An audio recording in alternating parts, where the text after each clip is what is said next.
Me chamo Alexandra Oliveira e a história que trago aconteceu há muitos anos com a minha família no interior de Goiás e é relembrada até hoje.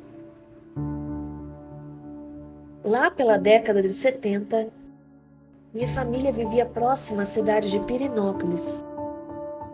Meus avós eram caseiros de um sítio e tinham uma pequena plantação e alguns animais de criação. Meu pai era um de seus 5 filhos, mas essa história aconteceu mesmo com meu tio mais velho, o tio Zezé. A partir daqui, a história será contada do ponto de vista do tio Zezé.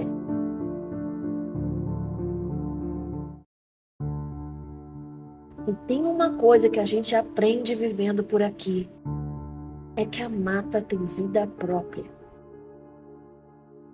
Mas eu demorei para entender o que isso significava. Eu já era acostumado a me embrenhar nas matas para caçar e ficar lá por vários dias e noites. Sempre levava guarnições de sobra para que nada faltasse. Muitas vezes eu ia acompanhado de outros amigos e vizinhos, mas na época que isso aconteceu, eu já estava me sentindo confiante para ficar sozinho na mata. Para falar a verdade, até preferia. O silêncio e a paz que sentia dentro das matas me faziam me sentir muito bem e eu adorava. Uma de minhas irmãs ficou noiva de um rapaz da cidade e para comemorar o noivado dos dois, minha mãe sugeriu que eu trouxesse uma caça para a gente assar e festejar. Ela nem precisou falar muito e eu já comecei a ajeitar as coisas. Naquele dia me meti na mata que ficava nos fundos do sítio, como sempre fazia. Mas não sabia eu que estava prestes a descobrir que as matas podem não ser lugares que alguém deve ficar tão despreocupado. Naquela noite, eu descobri que a mata tem dono.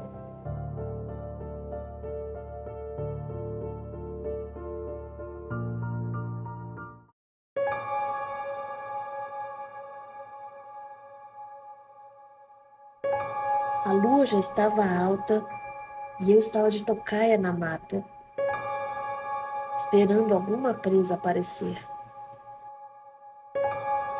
Foi quando comecei a ouvir passos na mata. Foi quando ouvi o barulho de minha corda se rompendo rapidamente e corri para ver. A corda estava partida, como se uma navalha tivesse sido passada nela. Eu fiquei sem entender, pensando, que diacho de bicho que faz isso?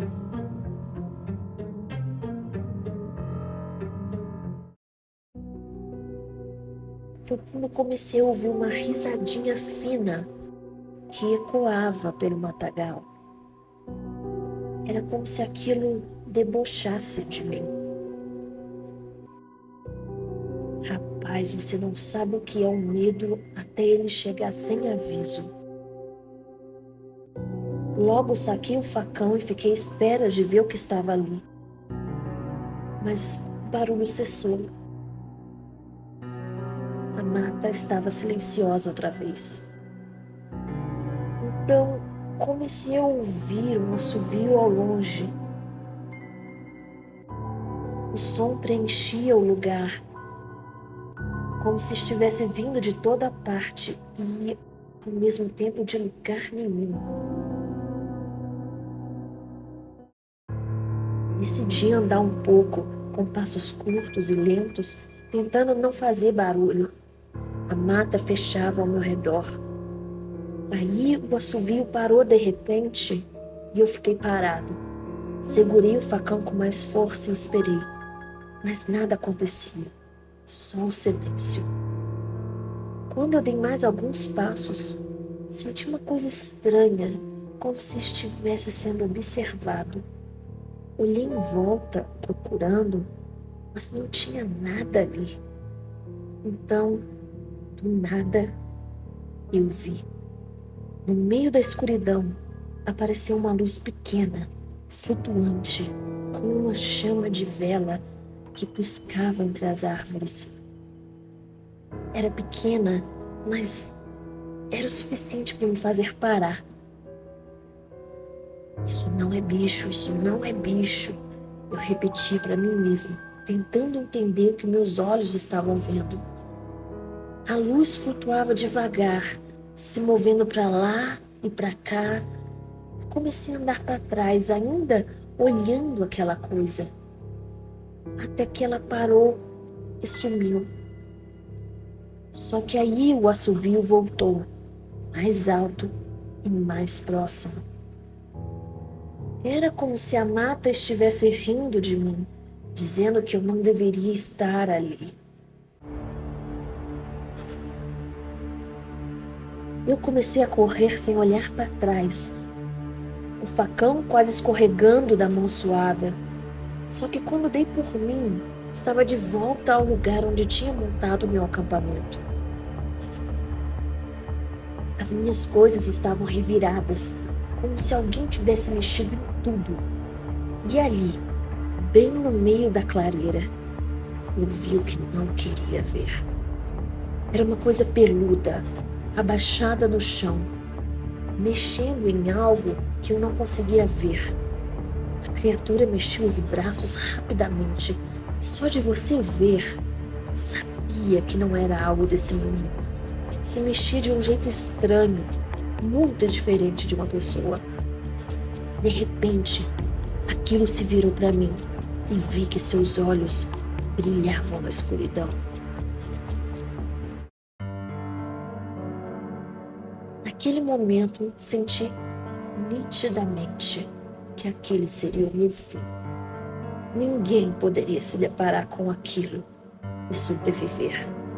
Só isso se passava pela minha mente. Mas com uma ideia que brota do nada, me lembrei de uma medalhinha de Nossa Senhora que carregava comigo, presente da minha madrinha. Comecei a rezar e a tatear meu corpo em busca dela. A criatura ainda me encarava, entortando a cabeça, como um bicho tentando enxergar melhor o que tinha em sua frente. Clamei por Jesus Cristo, implorando misericórdia, que Ele não me abandonasse naquela hora.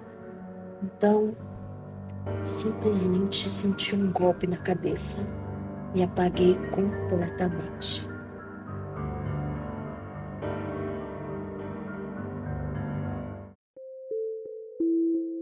Quando acordei, o dia já estava quase raiando. Eu estava caído no mesmo lugar que me lembrava. Minhas coisas ali perto, reviradas como eu tinha visto. Mas não havia nem sinal da criatura. Entendi que minha reza desesperada havia funcionado, de alguma forma. Nem tentei juntar minhas coisas. Me levantei, caminhei de volta para casa, agradecendo a Deus.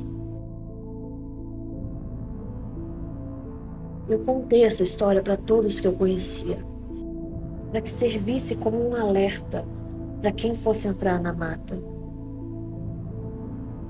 Até que um senhor chamado Natanael, que ouviu minha conversa certa vez em uma mercearia, disse: "A mata tem um dono, e naquela noite você viu bem de perto. Realmente, só Deus para ter te salvado." Quando eu morava na Bahia, ouvi histórias desse tipo, de gente que perdeu até seus cachorros nessas caçadas. Eu também ouvi história de gente que nunca voltou delas. Mas você fez o correto em chamar por Cristo. As criaturas da noite fogem quando escutam esse nome. Depois daquela experiência, comecei uma vida nova. Nunca mais entrei em matas para caçar. Um tempo depois me casei e formei família. Sempre que posso, aconselho os mais jovens a não cometerem os mesmos erros. Até hoje não sei bem o que era aquilo. Uns chamam de pai da mata, outros de caipora ou curupira.